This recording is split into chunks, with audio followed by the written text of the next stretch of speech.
ler anacos de 3 libros meus. De Voltaire, o primeiro, que xa fixo os 50 anos, de A nosa ciencia, que é a miña novela máis popular, e de The Making of, a miña última novela polo momento. Comezo con Voltaire. Entardece. A través da persiana o sol serodio vai deitando planos de luz laranxa no aire espeso do cuarto. A música tenue segue a embelezar o amor. Ámanse. Amor. Acougo.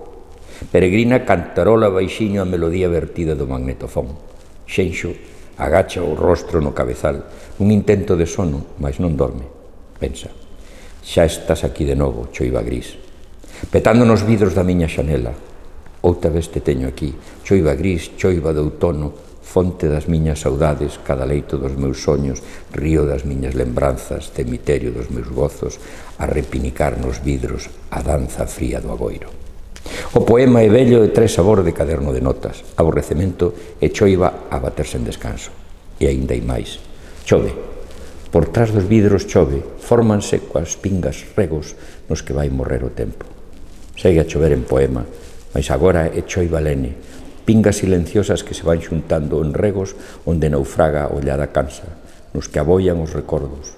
Choiva, choiva compañeira, zume, suor, refresco, azoute da terra amada.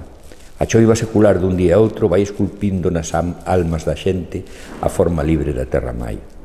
Por iso a xente, aínda que renegue dela, sempre vai marcada co cincel da choiva. É o seu castigo. É noite de todo. No cuarto oscuro dos cariños, as circunstancias exteriores pesan. Peregrina fala algo de agora e érguese. Xenxo tamén se ergue, desconecta o magnetofón, deítase na cama e prende un cigarro. Polo cuarto de baño, Peregrina canta unha canción mentre se enfeita. Xenxo soña abandonado a volupia ingrávida do fume. O sol inunda o ceo. No horizonte preciso do mar, as illas van da cabalo. Ao lonxe o mar é verde, no medio é prata, de preto e branco. A area é gris e branca. Logo hai loureiros e a carballeda. Xorde un piñeiro na penedía, o talo torto buscando o ceo. Crava as raíces na pena morta. Hai un susurro de vento amigo que sai do mar e entra na terra. Vento que zoa sobre as ondas, que en liberdade cruzas o mar, entra na terra, sacodea toda, faille espilirse, faille acordar, atiza o lume no monte verde, derruba as casas no verdeval, ergue a poeira polos camiños, que non se poida máis camiñar. Berralle a xente, hai que avanzar. O vento que chega das illas enlleiras é vento que sabe de liberdades, das inmensas liberdades do sol inmenso e do mar inmenso, libres. O vento percorre a terra que dorme un sono tuberculoso, que sofre do mal canso, que semivive e semimorre abandonada ao torpor da agonía, e que debe acordar para beber no vento da liberdade.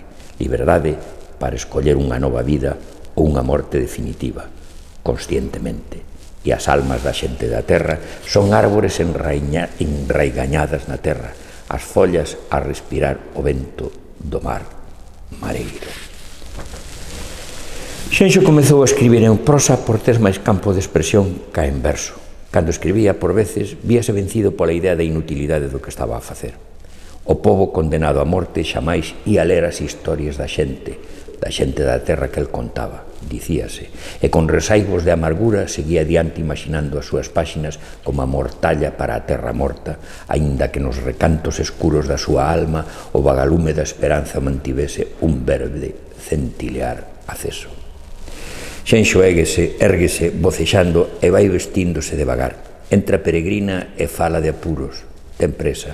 Xenxo comenta que aquela ridiculez das horas fixas vai acabar. Quere que ela marche con el para enterraren as súas vidas novas na terra que falece. Teñen o deber de voltar para a terra sen porqués nin para qués. Voltar, só para a terra da xente. Voltar, voltar, voltar. Ben. Agora vou ler outra novela, como dixen, moi coñecida, que sufriu o mesmo que a anterior. A censura do franquismo que non permitiu publicala ata bastantes anos despois de escrita. Hai un episodio que marca a fin da miña estada con dona Lucía, a miña avoa. Unha experiencia con significado verdadeiro que eu non había de alcanzar ata moitos anos despois na miña iniciación á verdade ante unha muller. Era xa primavera, cun constante chirreo da paxarada que aniñaba nas árbores da praza. Unha noite, a criada Pepucha contoume a historia do home que matou o irmán por mor dunha herdanza e foi agachar o cadáver no fondo dunha xesteira perdida no monte. Os beizos enrugados da vella gañaban unha cruel vivacidade ao describir o fantasma que todas as noites se presentaba ao irmán sangrando.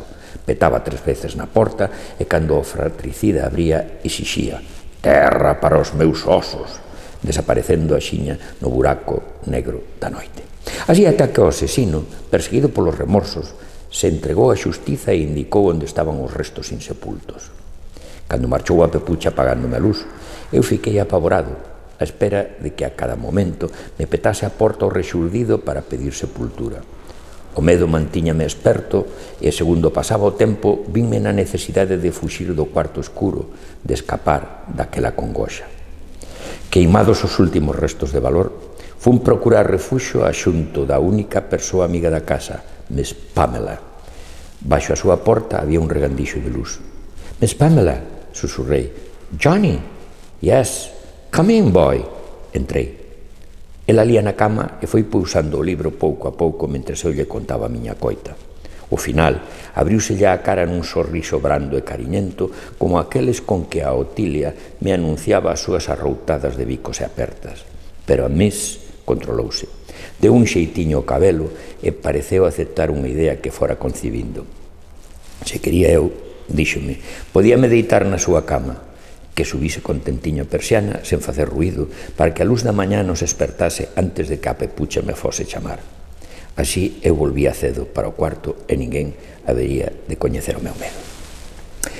Tal fixen e a mañá seguinte acordei coa preocupación de que a vella terrorífica me pillase. Sentín moverse a Pamela e olleina cunha intención de despedida, mas non me puiden despedir. As fitiñas que estreitaban o escote do seu camisón desamarráranselle e pola abertura, dondo, suave, branco como froita prohibida, insinuábaselle un deses bultos que Otilia nunca me deixara ver. Cun baleiro no baixo ventre parecido ao que sentía cando espiaba as curas na clínica da aldea, o corazón a bater con forza, acabei de abrir o escote. O bulto mórbido xurdiu, libre, e a vista da roseta que se formaba no bico, unha forza anuladora apoderouse da miña vontade obrigándome a pousar a boca nela. Pamela bisbiseou algo que me fixo tentar a retirada, mais xa os seus brazos procuraban o meu lombo, percorríano nun frenesí e cos ollos pechados, movendo a cabeza dun lado a outro entre a greña rubia, queixábase «Oh, Robin, Robin, darling», ata que espertou «Johnny!». Incorporeime. Ela recompuxo a roupa. Esperei unha labazada como reacción ao seu susto. Non obstante, Pamela olloume entenrecida e colléndome polos ombros apertábame contra o peito. Oh boy, e díxome que do que ali pasara entre nós nunca había contar nada a ninguén. Nunca. Nothing, nobody, never. As 3 palabras secas, imperativas, quedaronme gravadas na mente. Despois, á hora do almorzo, gardamos silencio sobre a mesa, seguramente para saborearmos o tépedo segredo que selaba a nosa amizade. Ao cumprirse un ano da súa chegada, Miss Pamela Barclay tiña que volver a Inglaterra. Fómola despedir o barco nunha tarde quente de flores a cheirar e peles húmidas. Pamela ocultaba o choro e eu traguei bágoas. O seu adeus derradeiro foi para min. Cando xa non pensaba nela máis, apareceu a popa do mixto que se ia a Inglaterra, facendo coas mans buguina. «Goodbye, Johnny, goodbye!» E un lacrimexar inoportuno turboume a imaxe da profesora de inglés.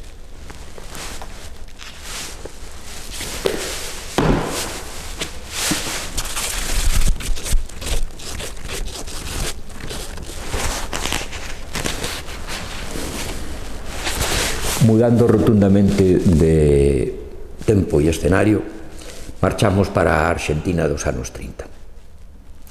En España sucedían cousas raras, das que se escoitaba no restaurante La Familia. Sei que non abondara co de Asturias e temíase algo peor en todo o país.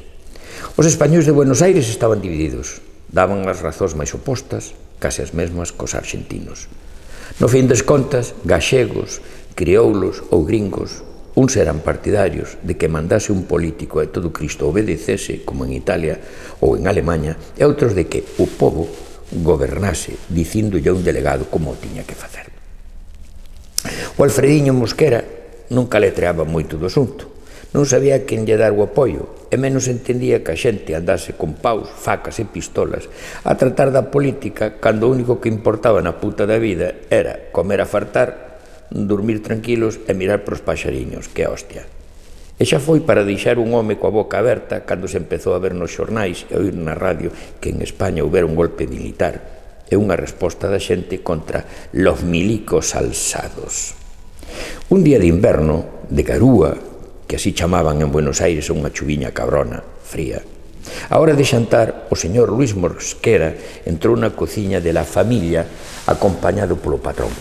Os camareiros galegos, que andaban a circular cos pratos, repararon que os irmáns Mosqueras non se apertaban. O do traxe ben cortado deulle un aviso grave o do mandilón sucio de guisos. Supuxeron e acertaron.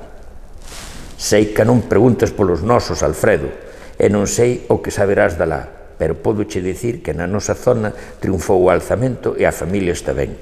Tamén che vou dicir algo que se cadra non che gusta, e é que fusilaron a moitos de esquerdas.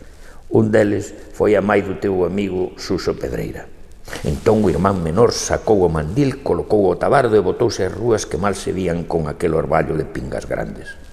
Foi o garaxe do sindicato do Suso Pereira e tivo a sorte de atopalo, a falar co mangallón do Basilio, ou como de años se chamase. Sen palabras, apertou con toda forza o amigo. O ruso aquel afastouse. Fumaron. Os ollos cantareiros do Suso estaban murchos. Ai, matan a miña mai ali e eu aquí. Mátama e eu noutro mundo, repetía a cantilena. E dixo máis. Agochouse na casa da tía Adelaida e delatou no párroco de San Xoán, que todo se sabe. Os crejos andan a asinar as veciños contrarios a eles. E o don Ulpiano sei que anda cos falanxistas, armado, a matar xente.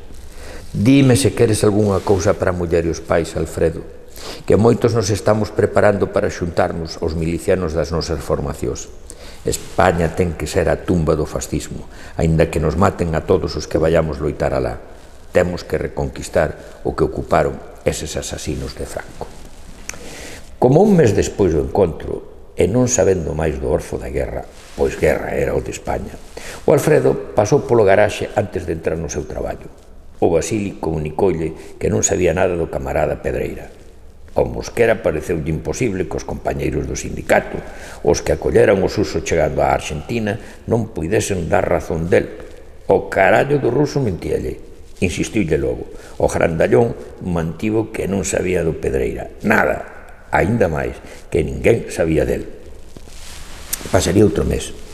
De distintas maneiras, o Alfredo foi comprendendo o que significaba internacionalizar cando se oía ou se lía da guerra de España.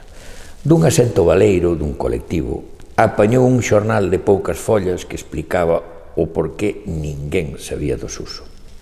O recrutamento, leu, é realizado polo Partido Comunista Argentino a pedimento da Internacional.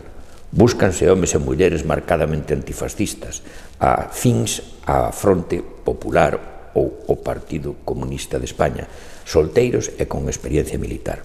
Saen do noso país con pasaportes falsos e a fisionomía cambiada para evadiren os controis portuarios. Desembarcan en Francia e pasan á zona republicana a través dos Pirineos para se integraren nas brigadas internacionais. Conforme o bo tempo volvía e todo viraba lindo, con flores e roupas lixeiras, o Alfredo non melloraba de humor.